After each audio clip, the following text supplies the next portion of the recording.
Hello everyone, I'm just making this video because I couldn't really find what I wanted,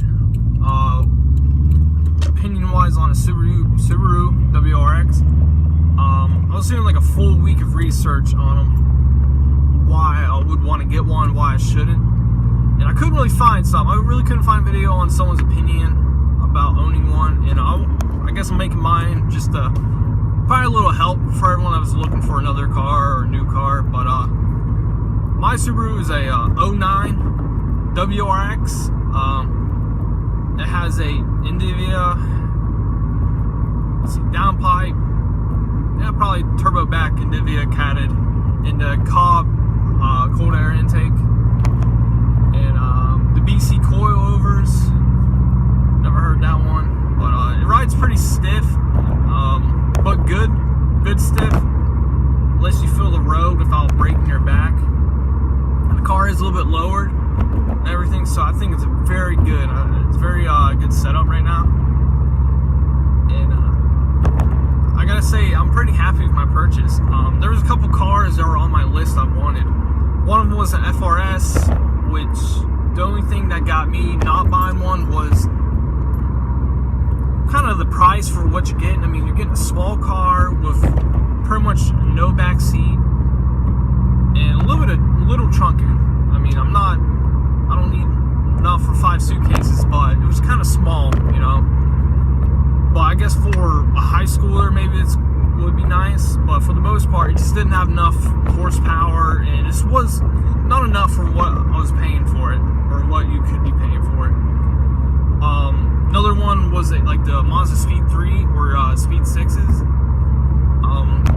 Reason why I really didn't go in that direction is they don't make Mazda Speed 6s or Speed 3s anymore, and they really don't plan on coming out with them again. With Mazda's Sky Active and everything, it's just not a direction the company's moving in, and so I mean, why would you want to buy something the company's not investing into, like Subaru, for instance? But yeah, that's a little bit of my car. I'm driving in traffic right now. It's not too bad.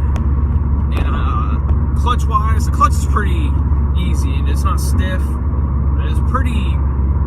I say it's pretty easy for a beginner. You know, starting out, first car almost. The horsepower isn't outrageous. You know, it's going to 4 wheels, so it's, you know, I'm not taking a left turn and spinning out like Mustangs. I'm probably sitting a little over 200 horsepower to the wheels right now with these mods. I do need a tuner. You know, I'm getting a fuel cutoff too soon. I'm getting fuel cutoff. My ECU is telling me that my turbo is spooling up too fast, and you know, it's dumping too much fuel too soon. So it's kind of lowering my horsepower a little bit, but which isn't a big deal. But number one reason I bought it, it's really what I was looking for. I mean, 5-6 speed, something I could daily, something that was quick, and I mean, everything else is kind of too slow. I mean, I had a 09 Civic Si, and it was quick, but you know, they're heavy now. They're hitting close to 3,000 pounds with a horsepower, or an engine that's not making that good of horsepower with little torque. You know, I've had a 2000 Civic Si, and you know, it was faster. I believe it was faster. It felt faster, at least. Maybe it was because it was less car I was riding in, or what, but definitely felt like a little bit faster car, a little bit more nimble. I drove a 350Z over the summer,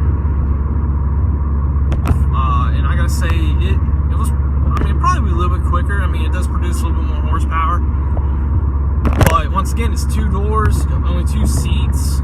I mean, it's kind of the same thing with the FRS and the Miatas now. I mean, they're small, so not really people friendly. My next choice was a Speed 3 or Speed 6. And like I said before, I mean, the factory, it's no longer making them, so why go into that? Another reason, there's a lot of aftermarket parts available for this if you really want to go faster.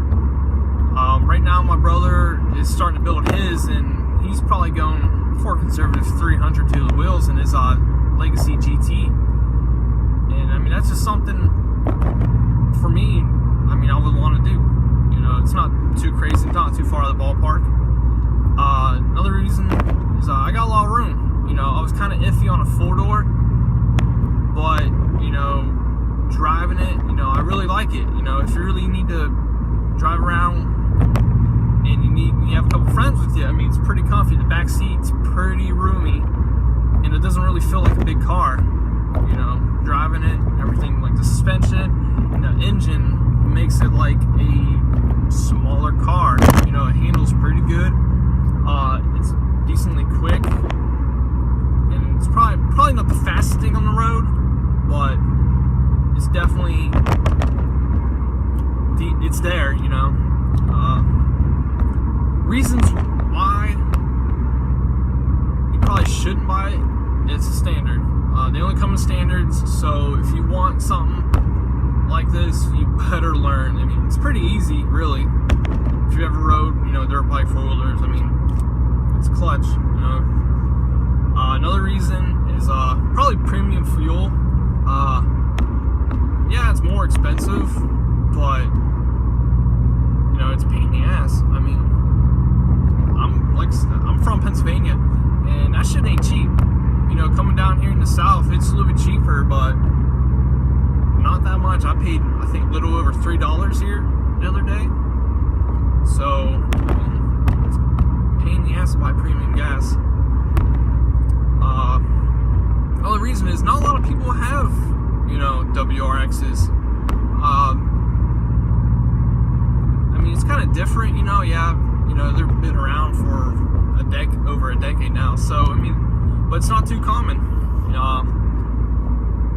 I'm not one of those vaping douchebags you see on memes all the time. So, you know, I'm not racing people at stoplights. So, and I'd rather take it to the track. But anyways, I digress.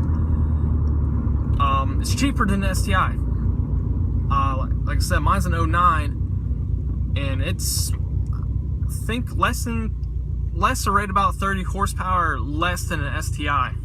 And you know, it's not that hard nowadays to catch up with the STIs. I think that's the biggest thing, it's the price. The price difference is outrageous. Between my year and a same year of STIs, I think it's like, I want to say like $8,000 to $10,000 difference I paid. And I'm 24, and I ain't got it like that now. You know, I ain't. Like I say, the WRX is definitely economical. Really not too sure what I was getting on the highway over here, but it was pretty decent. In city, you probably will definitely see the 20s. Obviously a little bit less, you know, depending on how you drive it. Right now I'm just kind of cruising, because, you know, I'm talking, not really paying attention right now, but yeah, it's pretty, I mean, like I said, it's pretty forgivable car. It's not for a beginner, I would say, because, you know, obviously cars can get away from people. But if you're used to driving, you know, sporty cars like probably BMW, you know, a little bit higher end Mercedes, I guess, not the CLA, maybe SI, maybe even, you know, domestics, I said this is a good car. I really love the all-wheel drive. I really love the turbo. You know, it spools up pretty quick with the NVIDIA downpipe, so I really don't got to worry about lag too much, obviously. But there is obviously that turbo lag, and I gotta say, I'm pretty happy with the car, and I recommend buying one. I mean, there's really nothing negative I can say about it. I mean, if you're a person that likes to drive cars, this is a car to drive. I'm really liking this over the 09 Civic SIs, and my wife owns a